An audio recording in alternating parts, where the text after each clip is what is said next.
You guys okay? Okay, buddy, be safe. Okay, be safe. This is from the United States of America, wherein a key Trump ally has been shot dead at a MAGA event. We continue to follow breaking news. Authorities are searching for a new person of interest following the assassination of conservative activist Charlie Kirk. Charlie Kirk has been shot. This is a dark moment for America.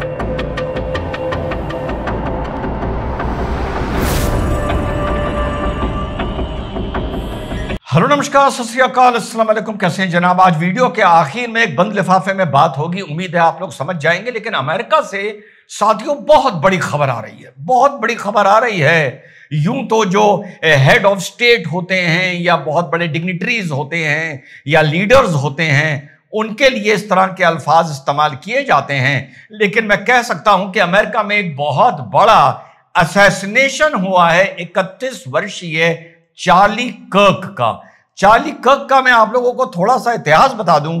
अगर हम social media की बात करें, कल के video से देखिए कितनी खूबसूरत चीज जुड़ी है।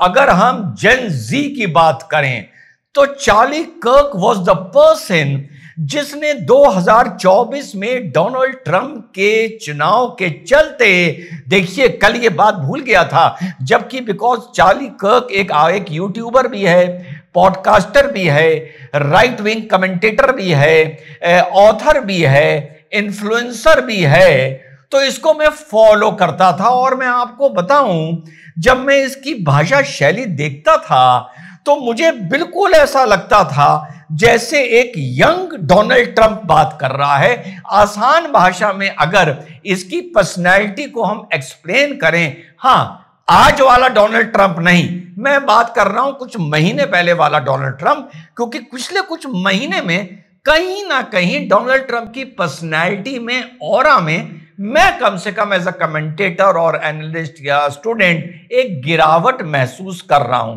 तो ये मुझको बिल्कुल डोनाल्ड ट्रंप का एक यंग एज का एक एक्टिविस्ट लगता था। और 2024 के चुनाव में जो चार्ली कर्क ने बीड़ा उठाया था, वो जेन जी का माइंड कन्विंस करना कि आपको किस तरह से ब्रेन वॉश किया जा रहा है। इसने एक कैंपेन भी चलाई थी, you are being brain washed.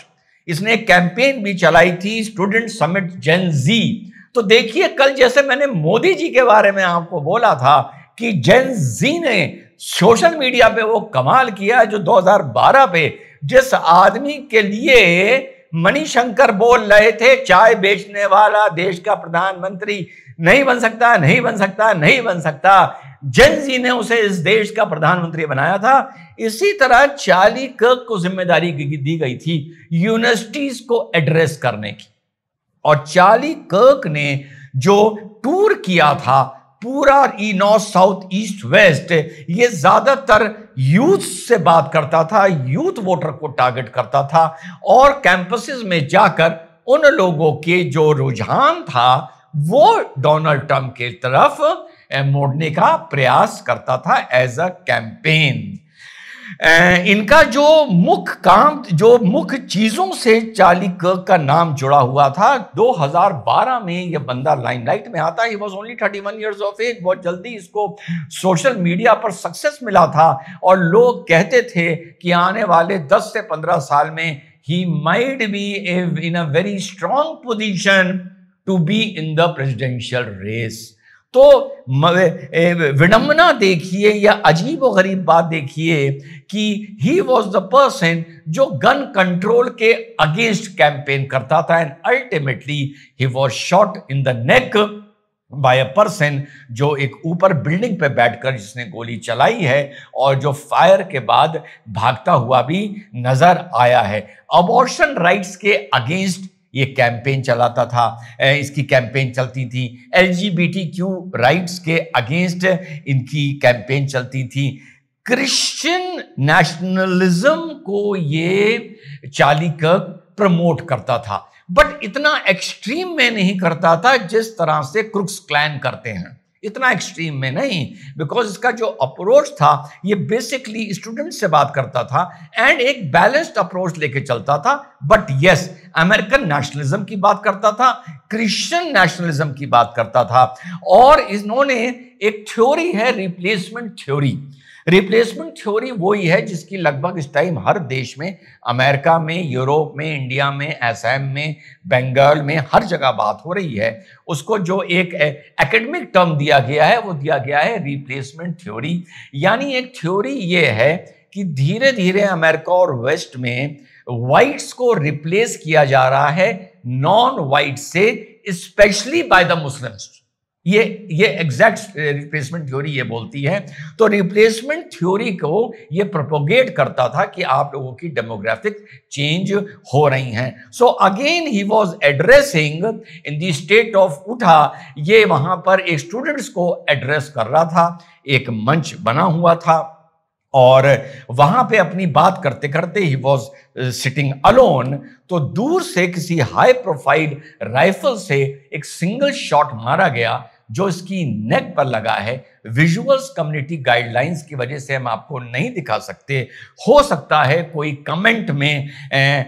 Comment में वो छोटा सा शॉट या रील डाल दे, तो हो सकता है शायद आपको बाय चांस वो हमारे पिन कमेंट में देखने को मिल जाए। तो साहब ये पूरी इस बंदे की कहानी थी और 2024 के इलेक्शन में इसने टूथ एंड नेल लड़ाई लड़ी थी डोनाल्ड ट्रंप को अमेरिका का प्रेसिडेंट बनाने के लिए।